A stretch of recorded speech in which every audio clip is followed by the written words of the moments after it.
بہت سمپل سی بات ہے کہ اگر کوئی مشکل میں کسی کی یا غریبی میں یا آ، تنگ حالات میں کوئی کسی کی ہیلپ نہیں کر سکتا یا کوئی کسی کے لیے کچھ بہتر نہیں کر سکتا، تو عہدے پر پہنچنے کے بعد یا وہ بندہ خود اس بہتری کے سیٹ اپ کو روکا نہیں جا سکتا۔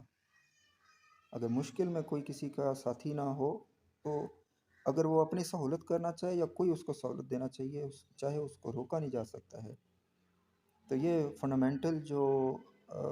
انسانی جو حقوق ہوتے ہیں ان کی وائلیشن کے زمرے میں آ جاتا ہے۔ لہٰذا کسی بھی عہدے پہ رہ کے آپ ایسا نہیں کر سکتے۔ 20,000 روپے سیلری لینے والا امپلائی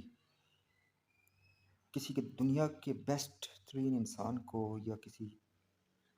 ملک کے بیسٹ سائنٹیفک لیول پرسن کو یا کسی سائنٹسٹ کو کیسے روک سکتا ہے کہ آپ یہ کریں یا یہ نہ کریں،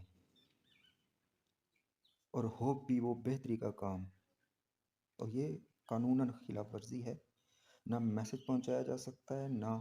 ریٹن کسی کو کہا جا سکتا ہے، نہ وربل کسی کو کہا جا سکتا ہے کہ آپ بہتری کا کام نہ کریں،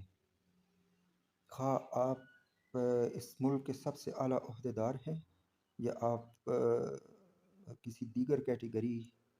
سے ریلیٹڈ ہیں۔ آپ کسی ایسے انسان کو کام کرنے سے نہیں روک سکتے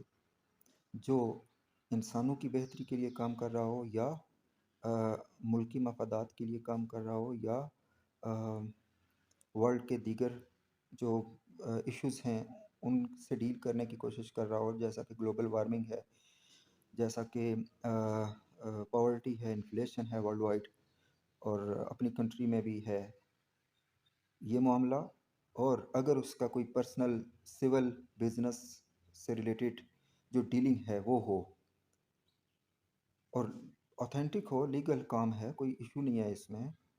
کوئی بھی عہدہ کسی بھی انسان کو وہ اس لیے نہیں دیا جاتا کہ وہ انسانوں کی بہتری کے کام سے روکیں یا ان کے لیے ایشوز یا ہرڈلز یا وسائل سے محروم رکھیں یا ان کے لیے مشکلات کریٹ کریں۔ تو یہ ہمارے ملک کے لوگوں کو یہ سوچ اب چینج کرنی ہوگی کہ ہم نے 75 سال میں جو مار کھائی ہے اور آج تک لوکل لوگوں کے حالات نہیں بدلے، وہ یہی وجہ ہے۔ لہٰذا ایک پورے ملک کو اصلاحات کی، پورے ورلڈ کو اصلاحات کی ضرورت ہے کہ یہ سوچ چینج ہونی چاہیے کہ جو انسان کئی بلین انسانوں کی بہتری کے لیے سوچتا ہے، زمین کی بہتری کے لیے سوچتا ہے، ورلڈ کی بہتری کے لیے سوچتا ہے، اس پورے یونیورس کی بہتری کے لیے سوچتا ہے، اس کے لیے ایک سیکنڈ جو مائکرو سیکنڈ ہے اس کا وہ بھی قیمتی ہے۔ اس کے لیے یہ دیگر جتنے بھی ایشوز ہیں یہ ڈیولپ نہیں ہونے چاہیے تاکہ وہ